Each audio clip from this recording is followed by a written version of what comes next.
আসসালামু আলাইকুম। এটিএন বাংলা সংবাদে সবাইকে স্বাগত জানাচ্ছি তনুজা দাস। শুরুতেই জানিয়ে দেব বিআরবি কেবলস সংবাদ শিরোনাম। গণতন্ত্রের নিরবিচ্ছিন্ন পদযাত্রা আজও পদে পদে বাধাগ্রস্ত হচ্ছে। শীঘ্রই দেশে গণতন্ত্র পুনঃপ্রতিষ্ঠা হবে জানালেন খালেদা জিয়া। জনগণের আকাঙ্ক্ষা উপলব্ধি করতে ব্যর্থ সরকার, তারেক রহমান। ইশরাকের শপথের বিষয়ে সাংবিধানিকভাবে সিদ্ধান্ত নেবে ইসি, পর্যবেক্ষণ দিয়ে রিট নিষ্পত্তি করল আপিল বিভাগ। চলমান আন্দোলন আরও বেগবান করার হুঁশিয়ারি। আগামী বছর জুনের মধ্যে জাতীয় নির্বাচন করতে অন্তর্বর্তী সরকার অঙ্গীকারবদ্ধ। টোকিওতে সেমিনারে প্রধান উপদেষ্টা। 5 বছরে 1 লাখ বাংলাদেশি কর্মী নেবে জাপান। মেজর সিনহা হত্যা মামলার হাইকোর্টের শুনানি শেষ। 2রা জুন রায়। ওসি প্রদীপ, পরিদর্শক লিয়াকতের ফাঁসি সহ বিচারিক আদালতের রায় বহাল চাইলেন অ্যাটর্নি জেনারেল। এবং বঙ্গোপসাগরে সৃষ্ট লঘুচাপটি নিম্নচাপে পরিণত, কয়েকটি জেলায় জলোচ্ছ্বাসের আশঙ্কা। রাজধানী সহ সারা দেশে টানা বৃষ্টিতে জলাবদ্ধতা, ভোগান্তি। সমুদ্র বন্দরগুলোতে 3 নম্বর সতর্ক সংকেত। শুনছিলেন বিআরবি কেবলস সংবাদ শিরোনাম, এবারে বিস্তারিত। যে গণতন্ত্র প্রতিষ্ঠা ও সার্বভৌমত্ব রক্ষার লড়াইয়ে শহীদ জিয়া শাহাদাত বরণ করেছেন, সেই গণতন্ত্র আজও বাধাগ্রস্ত হচ্ছে বলে মন্তব্য করেছেন বিএনপি চেয়ারপারসন বেগম খালেদা জিয়া। খুব দ্রুত গণতন্ত্রের যাত্রা সুগম হবে বলেও মন্তব্য করেন তিনি। রাজধানীর রমনায় ইঞ্জিনিয়ার ইনস্টিটিউশন মিলনায়তনে জিয়াউর রহমানের 44তম শাহাদাত বার্ষিকী উপলক্ষে আয়োজিত আলোচনা সভায় ভার্চুয়ালি যুক্ত হয়ে তিনি বলেন, জিয়ার আদর্শ অনুসরণ করে গণতন্ত্র প্রতিষ্ঠা করতে হবে। এতে লন্ডন থেকে ভার্চুয়ালি যুক্ত হয়ে দলের ভারপ্রাপ্ত চেয়ারম্যান তারেক রহমান বলেন, ঐক্যমত হওয়া প্রস্তাবিত সংস্কার শেষ করে অন্তর্বর্তী সরকারের সদিচ্ছা থাকলে ডিসেম্বরের আগে নির্বাচন করা সম্ভব হবে। জনগণের আকাঙ্ক্ষাকে ধারণ করে জাতীয় নির্বাচনের তারিখ ঘোষণার দাবিও জানান তিনি। তারেক রহমান বলেন, অন্তর্বর্তী সরকার 10 মাসেও জাতীয় নির্বাচনের সুস্পষ্ট তারিখ ঘোষণা করতে পারেনি বলেই দেশে অনিশ্চয়তা ও অর্থনীতিতে স্থবিরতা তৈরি হয়েছে।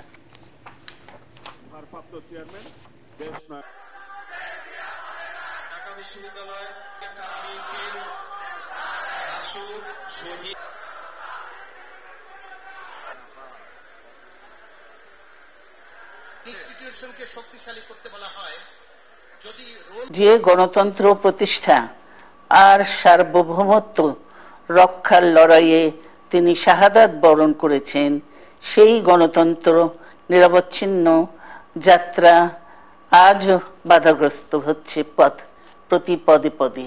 খুব শীঘ্রই আমরা বাংলাদেশকে গণতন্ত্রে পুনঃপ্রতিষ্ঠিত দেখতে পাব। এই হোক সেই জিয়ার শাহাদাত বার্ষিকীতে আমাদের অঙ্গীকার।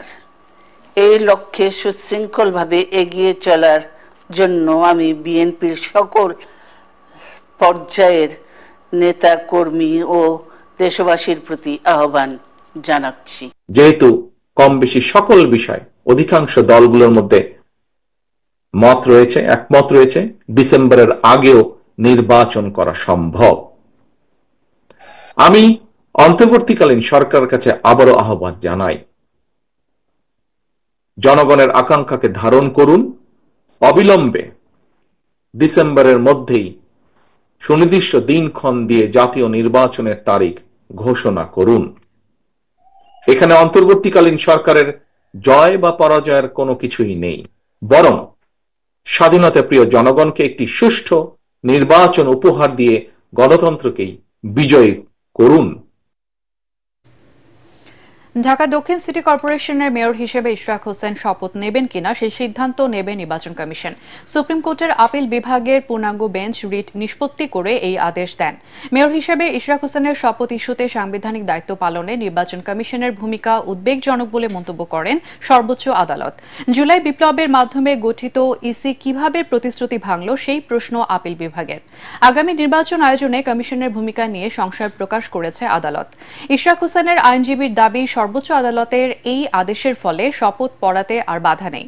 নির্বাচন কমিশনের সিদ্ধান্তের পর পরবর্তী পদক্ষেপ নেয়ার কথা জানালেন রিটকারীর আইনজীবী। বিস্তারিত মিজান শাহজাহানের রিপোর্টার। প্রধান বিচারপতি ডক্টর সৈয়দ রেফাত আহমেদের নেতৃত্বাধীন 7 সদস্যের পূর্ণাঙ্গ বেঞ্চে শুনানিকালে ইশরাক হোসেন নির্বাচন কমিশন ও রিটকারের আইনজীবী আত্মপক্ষ সমর্থন করে বক্তব্য রাখেন। সাংবিধানিক প্রতিষ্ঠান হয়েও যথাযথ দায়িত্ব পালনে ব্যর্থ হয় নির্বাচন কমিশনকে তিরস্কার করেন দেশের সর্বোচ্চ আদালত। আজকে ইলেকশন কমিশনের লয়ার এসেছিলেন, ওনাদেরকে প্রথমে আদালত জিজ্ঞেস করেছেন যে আর্টিকেল 118 অফ দ্য কনস্টিটিউশনে আপনাদের যে সাংবিধানিক দায়িত্ব, আপনাদের যে ইম্পার্শিয়াল দায়িত্ব, নিরপেক্ষ দায়িত্ব, আপনারা সেটা ঠিকমতো পালন করছেন না কেন? এটা তো আমাদের একটা লিটমাস কেস। আপনারা সেই লিটমাস কেসে ব্যর্থ হচ্ছেন, তাহলে জাতির কাছে কি মেসেজ যাবে? আগামী নির্বাচন আপনারা কিভাবে করবেন? আপনারা কনস্টিটিউশনাল দায়িত্ব পালন করতে ব্যর্থ হয়েছেন। আদালত আরও বলেছে যে এত বড় বিল্ডিং করে রেখেছে কি শুধুমাত্র হাওয়া খাওয়ার জন্য নাকি? আপনাদের তো দায়িত্ব আছে, আপনারা জনগণের ইলেকশনের রাইট এনশিওর করবেন। নির্বাচন কমিশনের আইনজীবী আদালতে বলেন, তারা গেজেট প্রকাশ করে দায়িত্ব পালন করেছেন। শপথের দায়িত্ব স্থানীয় সরকার মন্ত্রণালয়ের। 28 তারিখে নির্বাচন কমিশন স্থানীয় সরকার মন্ত্রণালয়ে এই গেজেটের 15টা কপি প্রেরণ করে তাদেরকে এই বিষয়ে প্রয়োজনীয় ব্যবস্থা গ্রহণ করার জন্য অনুরোধ করেছেন। এইটা অনুরোধ করার পরবর্তী পর্যায়ে ইশরাক হোসেনের যদি শপথ নেওয়ার কোনো বিষয় থাকে বা এই বিষয়ে পরবর্তী সিদ্ধান্ত এটা স্থানীয় সরকার মন্ত্রণালয় নেবেন। সরকার তো আইন অনুযায়ী দেশ চালাবে। যদি শপথ না দেয় সরকারের পক্ষ থেকে, তারা আইন মানে না, আইনের ব্যত্যয় ঘটাইছে, এটা জনসমক্ষে চলে আসবে। তাই সরকার কিন্তু অনেকভাবে ক্ষতিগ্রস্ত হবে। নির্বাচন কমিশন সাংবিধানিক প্রতিষ্ঠান হওয়া সত্ত্বেও ট্রাইব্যুনালের রায়ের পর ইশরাক হোসেনের শপথের বিষয়ে কি পদক্ষেপ নেওয়া হবে তা জানতে আইন মন্ত্রণালয়ের মতামত চায়। পরে আবার মতামত পাওয়ার আগেই ইশরাককে মেয়র ঘোষণা করে গেজেট প্রকাশ করে নির্বাচন commission. Mizan Shahjahan, ATN Bangla, Dhaka. Mayor হিসেবে ইশরাক হোসেনের দায়িত্ব গ্রহণ ইস্যুতে আদালতের রায়ের কপি হাতে পাওয়ার পরই সিদ্ধান্ত নেওয়া হবে বলে জানিয়েছেন প্রধান নির্বাচন কমিশনার এএমএম নাসির উদ্দিন। নির্বাচন ভবনে সাংবাদিকদের প্রশ্নের জবাবে তিনি বলেন, রায়ের কপি হাতে পেলে আইন কানুন পর্যবেক্ষণ করেই নেওয়া হবে সিদ্ধান্ত।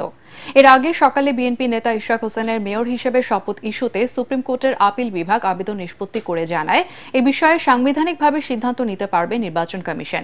এরই মধ্যে শপথের গেজেটের মেয়াদ শেষ হয়ে গেছে 26 মে। আর সিটি কর্পোরেশন 5 বছরের মেয়াদ শেষ হবে 1 জুন।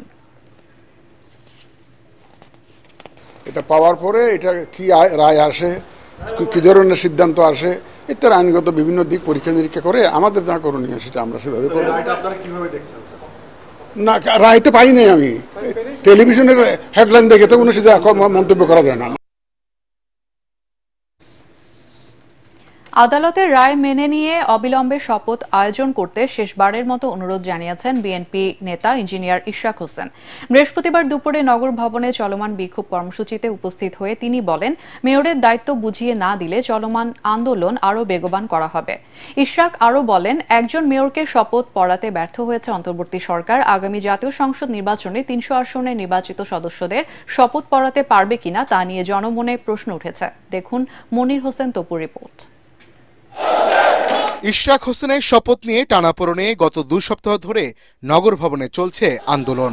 পূর্ব নির্ধারিত কর্মসূচির অংশ হিসেবে বৃহস্পতিবার সকাল থেকে বৈরী আবহাওয়ার মধ্যেই নগর ভবনের প্রধান ফটকে অবস্থান নেয় ইশরাক হোসেনের সমর্থকরা। আন্দোলনকারীদের অভিযোগ, মেয়র হিসেবে তাদের নেতা শপথ যাতে না নিতে পারে সেজন্য একটি মহল ষড়যন্ত্র করছে।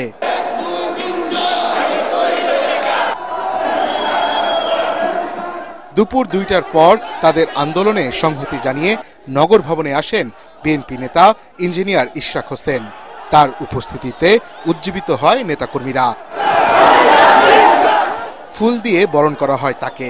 বাংলাদেশ জাতীয়তাবাদী দল বিএনপি এবং এর সর্বস্তরের নেতাকর্মীরা আমরা আইনের প্রতি শ্রদ্ধাশীল। মেয়রের দায়িত্ব বুঝিয়ে না দিলে চলমান আন্দোলন আরো বেগবান করার হুঁশিয়ারি দেন ইশরাক হোসেন। অন্তর্বর্তীকালীন সরকারের কতিপয় উপদেষ্টা তারা আমার প্রতি বৈষম্যমূলক আচরণ করেছে এবং তারা নির্বাচন কমিশন, বিচার ব্যবস্থা এবং প্রশাসনের উপর হস্তক্ষেপের মাধ্যমে আমাকে যে শপথ গ্রহণ করানোর জন্য যে দায়িত্ব ছিল সেই দায়িত্বটুকু পালনে এই বর্তমান অন্তর্বর্তীকালীন সরকার ব্যর্থ হয়েছে। বিএনপির প্রার্থী হওয়ায় তার উপর বৈষম্য করা হচ্ছে বলে অভিযোগ করেন এই নেতা। মনির হোসেন তপু, এটিএন বাংলা, ঢাকা।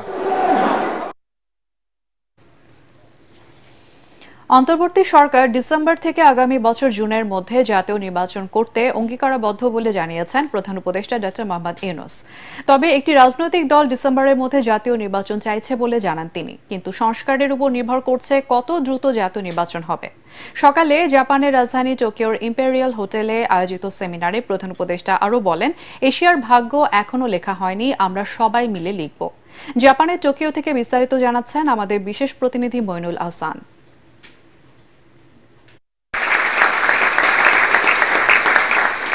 জাপান সফরের দ্বিতীয় দিনে এশিয়ার সমস্যা সম্ভাবনা নিয়ে নিক্কেই ফোরাম আয়োজিত সম্মেলনে যোগ দেন বাংলাদেশের অন্তর্বর্তী সরকার প্রধান ডক্টর মোহাম্মদ ইউনূস। সম্মেলনে বিভিন্ন দেশের সরকার প্রধান, নীতি নির্ধারক, গবেষক, বুদ্ধিজীবী ও আন্তর্জাতিক সংস্থার উচ্চপদস্থ কর্মকর্তারা যোগ দেন। সম্মেলনের উদ্বোধনী পর্বে অংশ নিয়ে ডক্টর ইউনূস এশিয়া সহ সমস্ত বিশ্বকে একসঙ্গে কাজ করে একটি সুন্দর ভবিষ্যৎ বিনির্মাণের আহ্বান জানান।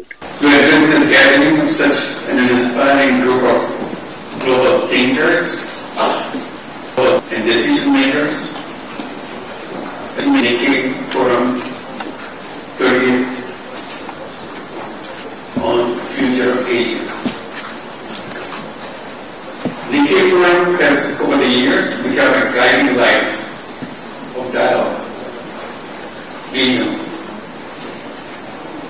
and resolve for Asia's future. পরে প্রশ্নোত্তর পর্বে ডক্টর ইউনূস জানান, ছাত্র জনতার গণঅভ্যুত্থানের পর নতুন বাংলাদেশ বিনির্মাণে কাজ করছে তার সরকার। In Bangladesh, we went through a transformational change by a massive uprising of students in the common people just few months back, and consequently my government came into the position.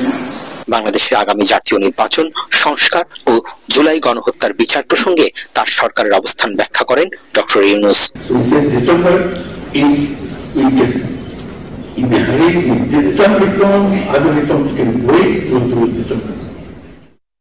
But if you need a good job to reform, we have to wait 6 months more. So that's what we're doing.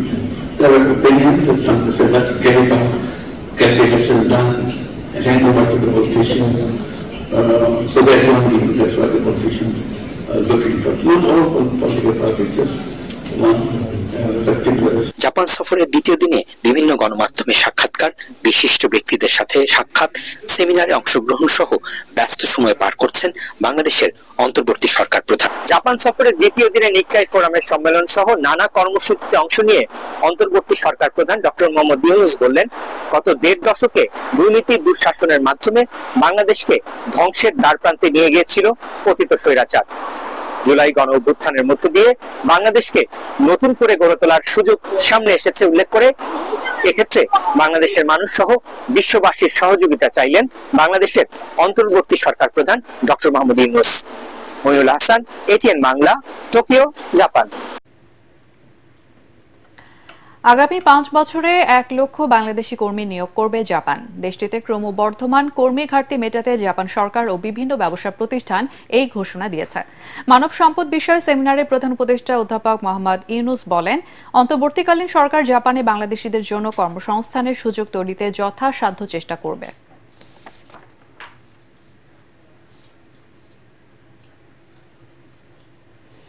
July হত্যাকাণ্ডের বিচার আর সংস্কারের পর সরকার ঘোষিত নির্ধারিত সময় নির্বাচন চায় জাতীয় নাগরিক পার্টি এনসিপি। রাজধানীর মোহাম্মদপুরে শহীদ পরিবারের সাথে সাক্ষাৎ শেষে দলের আহ্বায়ক নাহিদ ইসলাম বলেন, সংস্কার কাজে অনেকে বাধা দিচ্ছে, বাধা সৃষ্টি না করে সরকারকে সহযোগিতা করার আহ্বান জানান তিনি। তিনি আরও বলেন, জুলাই আন্দোলনে শহীদ আহতদের প্রতি সরকার দায়বদ্ধ, সেই দায়বদ্ধতা থেকেই অন্তর্বর্তী সরকার দায়িত্ব গ্রহণ করেছে। সেক্ষেত্রে ছাত্র জনতার রায় শেষ কথা বলেও জানান নাহিদ ইসলাম।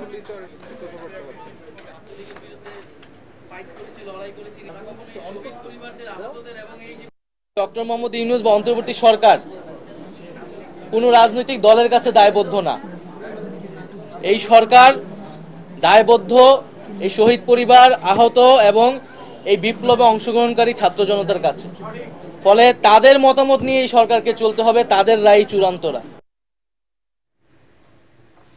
সংস্কার বিষয়ে রাজনৈতিক দলগুলো কতটুকু ঐক্যে এসেছে তা জুলাইয়ের মধ্যে প্রকাশ করা হবে বলে জানিয়েছেন ঐক্যমত কমিশনের সহসভাপতি ডক্টর আলী রিয়াজ। রাজধানীতে এক অনুষ্ঠানে তিনি বলেন, জাতীয় সনদের মাধ্যমে রাজনৈতিক দলগুলোকে নাগরিকদের কাছে জবাবদিহিতায় আনার চেষ্টা চলছে। এ সময় কমিশনের সদস্য ডক্টর বদিউল আলম মজুমদার জানান, দুদক, বিচার ব্যবস্থা, পুলিশ ও নির্বাচন কমিশন সংক্রান্ত সংস্কার প্রস্তাব দ্রুত অধ্যাদেশ জারি করে বাস্তবায়ন করবে সরকার। দেখুন ইমদাদুল্লাহ বাবুর রিপোর্ট।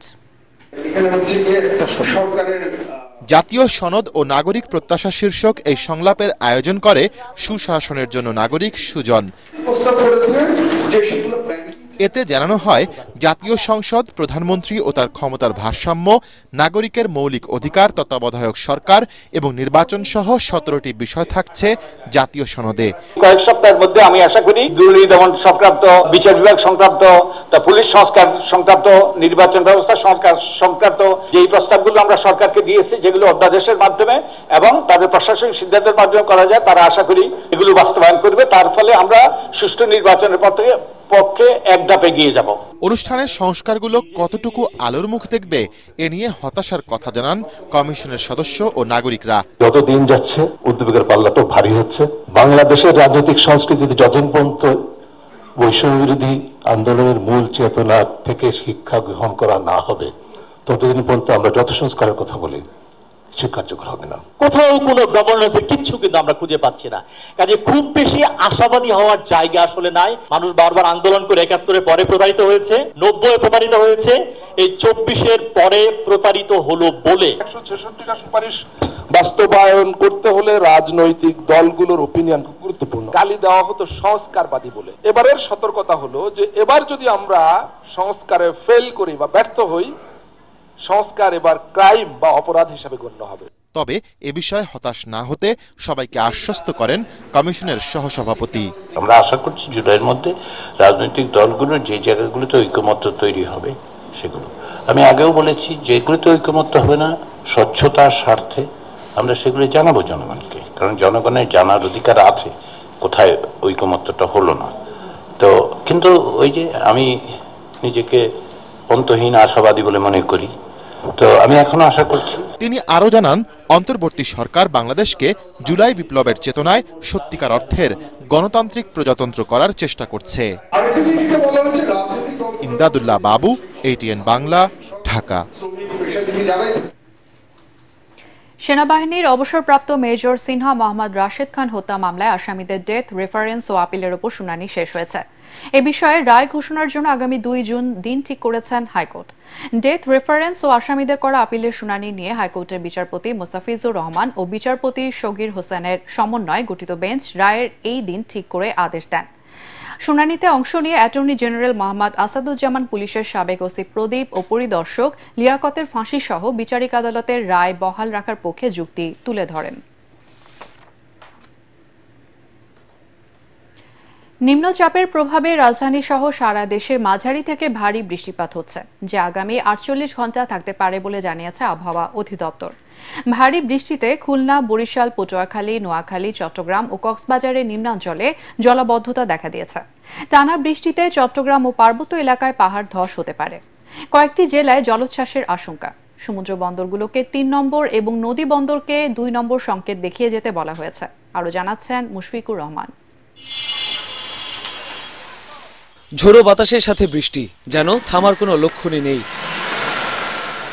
বৃহস্পতিবার সকাল থেকে টানা বৃষ্টিতে নাকাল নগর জীবন।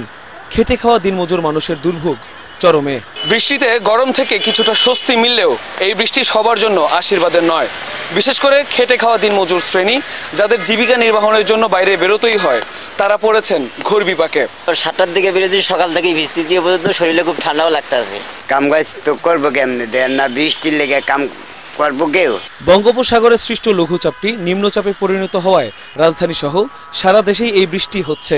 এ অবস্থায় দেশের সব সমুদ্র বন্দরকে 3 নম্বর স্থানীয় সতর্ক সংকেত দেখাতে বলেছে আবহাওয়া অধিদপ্তর। পার্বত্য অঞ্চলে রয়েছে পাহাড় ধসের শঙ্কা। বৃষ্টি থাকতে পারে আরও 2 দিন। আগামী 48 ঘন্টার মধ্যে এই ভারী বৃষ্টি থেকে অতি ভারী বৃষ্টি অব্যাহত থাকতে পারে এবং এই অতি ভারী বৃষ্টিপাতের কারণে বিশেষ করে চট্টগ্রাম বিভাগের চট্টগ্রাম, খাগড়াছড়ি, রাঙ্গামাটি, বান্দরবান, কক্সবাজার এইসব এলাকার পাহাড়ি এলাকায় ভূমিধসের সম্ভাবনা রয়েছে। দুর্যোগপূর্ণ আবহাওয়ার কারণে বরিশালের অভ্যন্তরীণ সকল রুটে লঞ্চ চলাচল বন্ধ করে দিয়েছে বিআইডব্লিউটিএ। দৌলদিয়া পাটুরিয়া রুটেও বন্ধ লঞ্চ চলাচল। ভারী বৃষ্টির কারণে বিভিন্ন নদীর পানি বিপদসীমার উপর দিয়ে বইছে। পটুয়াখালীর কুয়াকাটায় উত্তাল সাগর, মাছ ধরার ট্রলারগুলোকে উপকূলের কাছাকাছি থেকে চলাচল করতে বলা হয়েছে। স্বাভাবিকের চেয়ে অতিরিক্ত জোয়ারের পানিতে তলিয়ে গেছে নোয়াখালীর হাতিয়ার, নিঝুম দ্বীপ, ঢালচর, ঘাসিয়ার চর সহ বিভিন্ন এলাকা। ভরা জোয়ারের সময় পরিস্থিতি আরও খারাপ হওয়ার শঙ্কা স্থানীয়দের।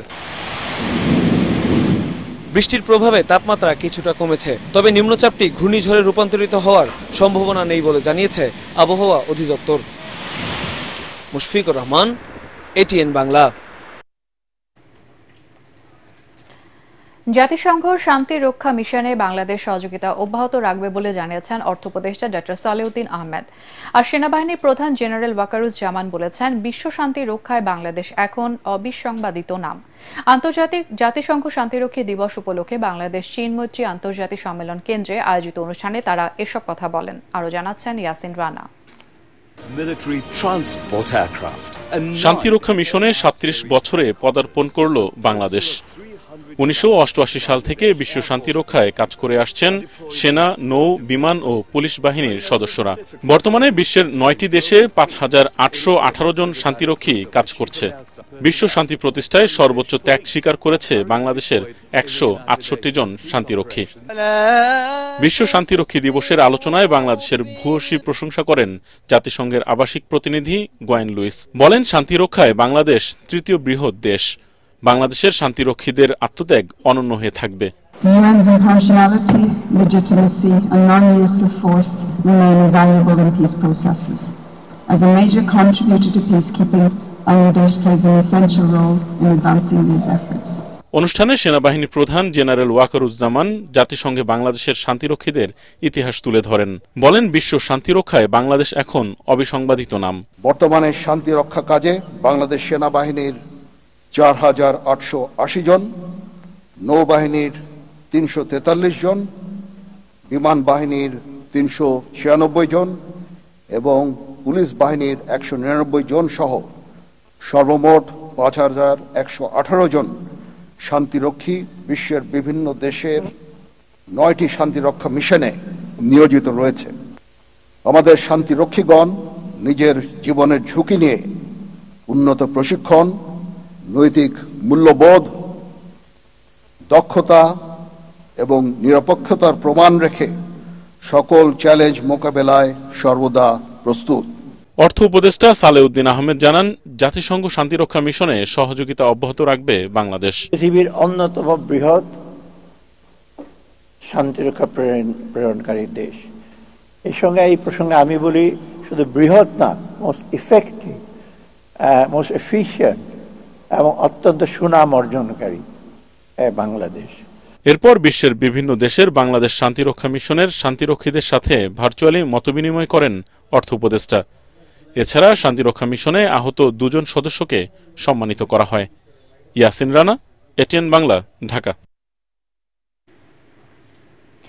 বর্তমান সরকারের প্রতি জনগণের কোনো ম্যান্ডেট নেই বলে মন্তব্য করেছেন জাতীয়তাবাদী গণতান্ত্রিক আন্দোলন এনডিএম এর চেয়ারম্যান ববি হাজ্জাজ। তিনি বলেন, জাতীয় নাগরিক পার্টি এনসিপি সরকারের উপদেষ্টা মণ্ডলীর দল। ওই দলটি সুবিধা বিবেচনায় কাজ করছে অন্তর্বর্তী সরকার। জাতীয় প্রেস ক্লাবে ২০২৫-২৬ অর্থবছরের বাজেট প্রস্তাবনা নিয়ে আয়োজিত সংবাদ সম্মেলনে তিনি এসব কথা বলেন। বর্তমান সরকার ৯ মাসেও নির্বাচনের রোডম্যাপ দিতে পারেনি জানিয়ে ববি হাজ্জাজ অভিযোগ করেন, নিবন্ধনহীন একটি নতুন দলের পরামর্শে নির্বাচন বিলম্বিত করতে চায় ইউনূস সরকার। দেশে প্রায় ২০ লাখ বেকার তরুণ কাজ প্রত্যাশী জানিয়ে এনডিএম চেয়ারম্যান আরও বলেন, প্রস্তাবিত বাজেটে এই বিপুল সংখ্যক কর্মক্ষম জনগোষ্ঠীকে অর্থনীতির মূল ধারায় নিয়ে আসার সুস্পষ্ট পরিকল্পনা থাকতে হবে। আপনি বলছেন যে বাংলাদেশে 18 কোটি জনগণ কাকে ভোট দিবে, তারা কি চায়, এইটার উপর আপনার কোনো আস্থা নাই। এইভাবে যারা কথা বলছে, আমি পরিষ্কার তাদের বলে দিতে চাই যে বাংলাদেশের জনগণের হয়ে অ্যাটলিস্ট কথা বলার অধিকার তাদের নাই। এই অধিকার যদি অর্জন করতে চান, ভোট দেন, ভোট নিয়ে আসেন, তখন আপনি বলবেন আমরা চুপ করে শুনবো। এবারে আল আরাফা ইসলামী ব্যাংক অর্থ সংবাদ।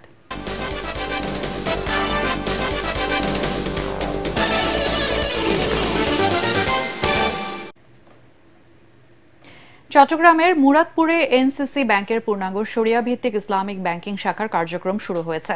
সকালে ব্যাংকের চেয়ারম্যান নুরুন নেওয়াজ সেলিম প্রধান অতিথি হিসেবে শাখাটির কার্যক্রমের উদ্বোধন করেন। এ সময় তিনি বলেন, আধুনিক প্রযুক্তি নির্ভর ও যুগোপযোগী ব্যাংকিং সেবা প্রদানের ধারাবাহিকতায় এনসিসি ব্যাংক দেশে ইসলামিক ব্যাংকিং কার্যক্রম শুরু করেছে, যা গ্রাহকদের মাঝে ব্যাপক প্রশংসিত হয়েছে। ব্যবস্থাপনা পরিচালক এম শামসুল আরেফিনের সভাপতিত্বে উদ্বোধনী অনুষ্ঠানে ভাইস চেয়ারম্যান আব্দুস সালাম, পরিচালক সৈয়দ আসিফ নিজামুদ্দিন, পরিচালক ও নির্বাহী কমিটির চেয়ারম্যান খায়রুল আলম চাকলাদার অন্যান্যের মধ্যে উপস্থিত ছিলেন।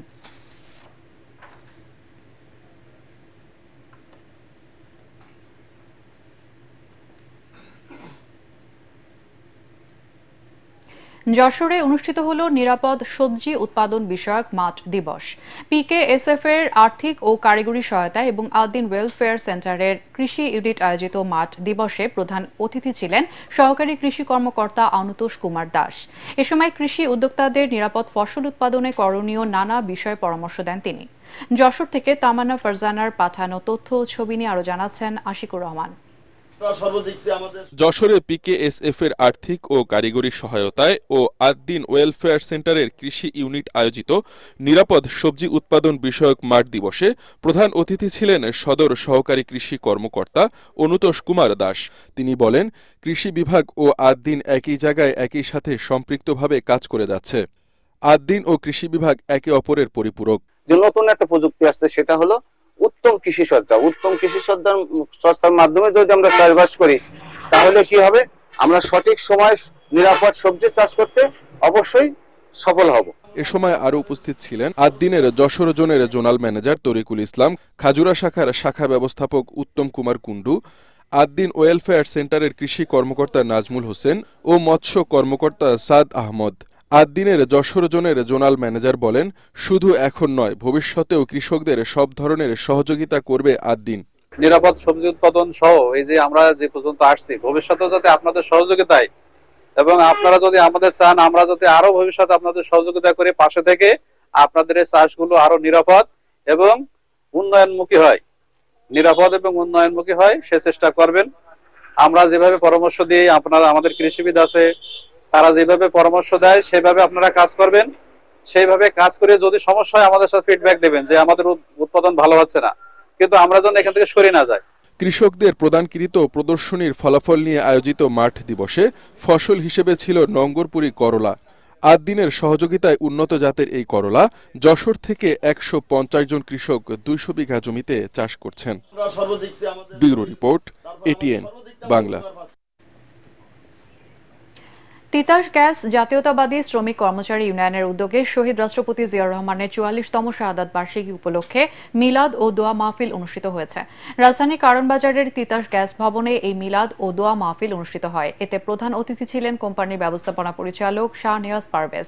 এ সময় আরও উপস্থিত ছিলেন তিতাস গ্যাস জাতীয়তাবাদী শ্রমিক কর্মচারী ইউনিয়নের ভারপ্রাপ্ত সভাপতি মোহাম্মদ আব্দুল জব্বার, সাধারণ সম্পাদক মোহাম্মদ আব্দুল বারেক ও গাজী জহিরুল ইসলাম সবুজ, সাবেক সভাপতি ফয়েজ আহমেদ লিটন এবং সহ সাধারণ সম্পাদক মাহবুল ইসলাম।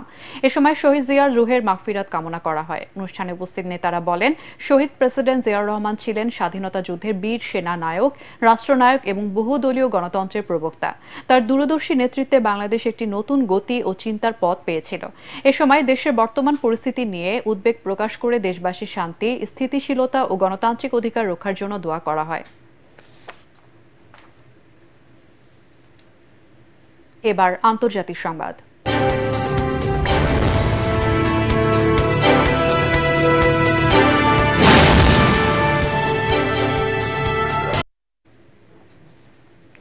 অপারেশন সিঁদুর এখনো শেষ হয়নি। এখন ভারতের পশ্চিমবঙ্গ দাঙ্গা, সন্ত্রাসবাদ ও দুর্নীতি মুক্ত করতে ভারত সরকার বদ্ধপরিকর বলে মন্তব্য করেছেন দেশটির প্রধানমন্ত্রী নরেন্দ্র মোদী।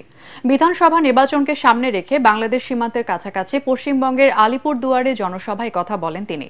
এ সময় পাকিস্তানের বিরুদ্ধে চালানো অপারেশন সিঁদুরের সফল দাবি করে তিনি বলেন, ভারতীয় সেনারা সন্ত্রাসবাদীদের নির্মূল করে দেশের নিরাপত্তা নিশ্চিত করেছে এবং পাকিস্তানকে শক্ত বার্তা দিয়েছে। প্রয়োজনে দেশের এই অংশেও অপারেশন সিঁদুরের কার্যক্রম চলবে। এদিকে এর পাল্টা জবাবে রাজ্যের মুখ্যমন্ত্রী মমতা ব্যানার্জি অপারেশন সিঁদুর রাজনৈতিক উদ্দেশ্য প্রণোদিত হিসেবে উল্লেখ করেন। বলেন, ভোটের প্রচারের হাতিয়ার হিসেবে সন্ত্রাসবাদ নির্মূলে নাটক মঞ্চায়ন করে যাচ্ছে বিজেপি। ঢাকা সেনানিবাস আবাসিক এলাকা থেকে বিএটির অবৈধ সিগারেট ফ্যাক্টরি অপসারণ, বিড়ির শুল্ক ও অগ্রিম আয়কর প্রত্যাহার সহ 5 দফা দাবিতে মানববন্ধন কর্মসূচি পালন করেছে বাংলাদেশ বিড়ি শ্রমিক ফেডারেশন। জাতীয় প্রেস ক্লাবের সামনে এই মানববন্ধন কর্মসূচি পালন করে তারা। এ সময় শ্রমিকদের স্বাস্থ্য সুরক্ষা আইন প্রণয়ন, নকল বিড়ি উৎপাদন ও বিক্রি বন্ধ এবং জেলা প্রশাসকের নেতৃত্বে নকল বিড়ি ও সিগারেট প্রতিরোধ কমিটি গঠনের দাবি জানান শ্রমিকরা। বাংলাদেশ বিড়ি শ্রমিক ফেডারেশনের সাধারণ সম্পাদক হারিক হোসেনের সঞ্চালনায় মানববন্ধনে সভাপতিত্ব করেন বাংলাদেশ বিড়ি শ্রমিক ফেডারেশনের সভাপতি আমিন উদ্দিন বিএসসি। এ সময় বক্তব্য রাখেন ফেডারেশনের সহ সভাপতি নাজিম উদ্দিন, লুৎফর রহমান, আনোয়ার হোসেন, যুগ্ম সম্পাদক আব্দুল গফুর, আব্দুল হাসনাদ লাবলু, সাংগঠনিক সম্পাদক শামীম ইসলাম সহ আরো অনেকে। এবার খেলার খবর।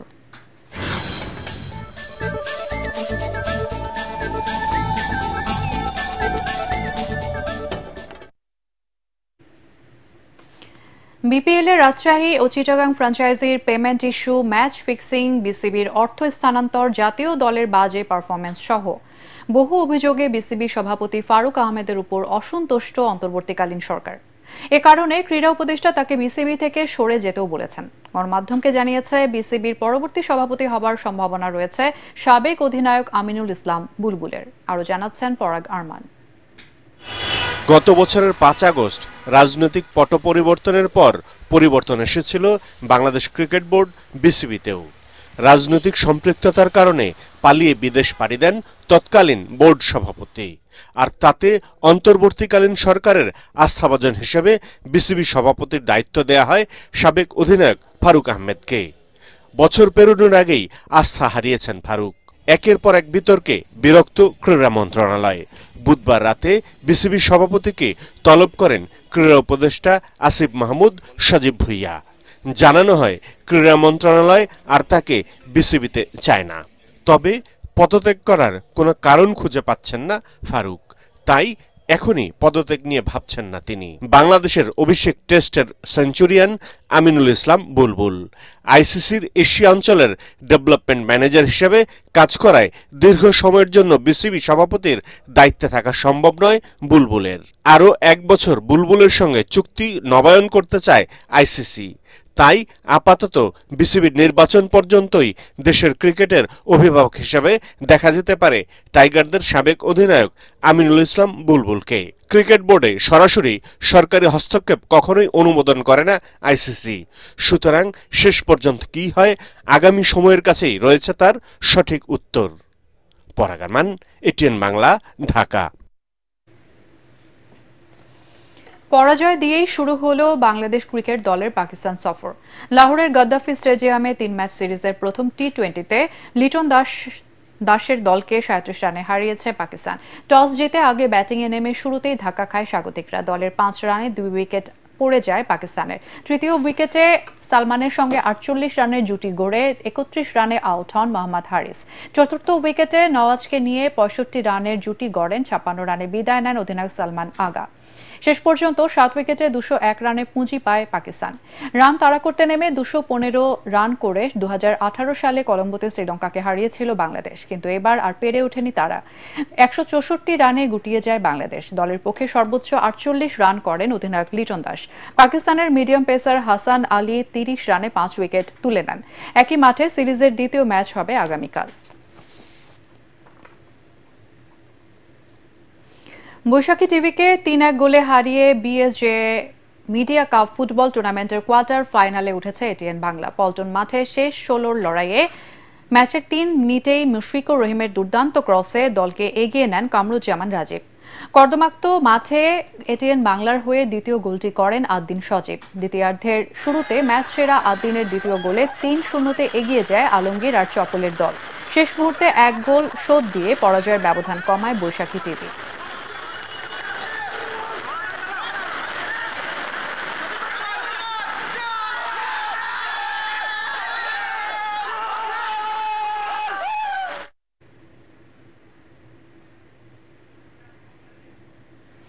শেষ করার আগে বিআরবি কেবলস সংবাদ শিরোনাম আরও একবার। গণতন্ত্রের নিরবিচ্ছিন্ন পদযাত্রা আজও পদে পদে বাধাগ্রস্ত হচ্ছে। শীঘ্রই দেশে গণতন্ত্র পুনঃপ্রতিষ্ঠা হবে জানালেন খালেদা জিয়া। জনগণের আকাঙ্ক্ষা উপলব্ধি করতে ব্যর্থ সরকার তারেক রহমান। ইশরাকের শপথের বিষয়ে সাংবিধানিকভাবে সিদ্ধান্ত নেবে ইসি। পর্যবেক্ষণ দিয়ে রিট নিষ্পত্তি করল আপিল বিভাগ। চলমান আন্দোলন আরও বেগবান করার হুঁশিয়ারি। আগামী বছর জুনের মধ্যে জাতীয় নির্বাচন করতে অন্তর্বর্তী সরকার অঙ্গীকারবদ্ধ। টোকিওতে সেমিনারের প্রধান উপদেষ্টা। 5 বছরে 1 লাখ বাংলাদেশি কর্মী নেবে জাপান। মেজর সিনহা হত্যা মামলায় হাইকোর্টের শুনানি শেষ। 2রা জুন রায়। ওসি প্রদীপ, পরিদর্শক লিয়াকতের ফাঁসি সহ বিচারিক আদালতের রায় বহাল চাইলেন অ্যাটর্নি জেনারেল। এবং বঙ্গোপসাগরে সৃষ্ট লঘুচাপটি নিম্নচাপে পরিণত। কয়েকটি জেলায় জলোচ্ছ্বাসের আশঙ্কা। রাজধানী সহ সারা দেশে টানা বৃষ্টিতে জলাবদ্ধতা ভোগান্তি। সমুদ্র বন্দরগুলোতে 3 নম্বর সতর্ক সংকেত। আর এই ছিল এখনকার সংবাদ। আমাদের এটিএন বাংলা সংবাদ ইউটিউবে দেখতে ব্রাউজ করুন youtube/ATN Bangla News।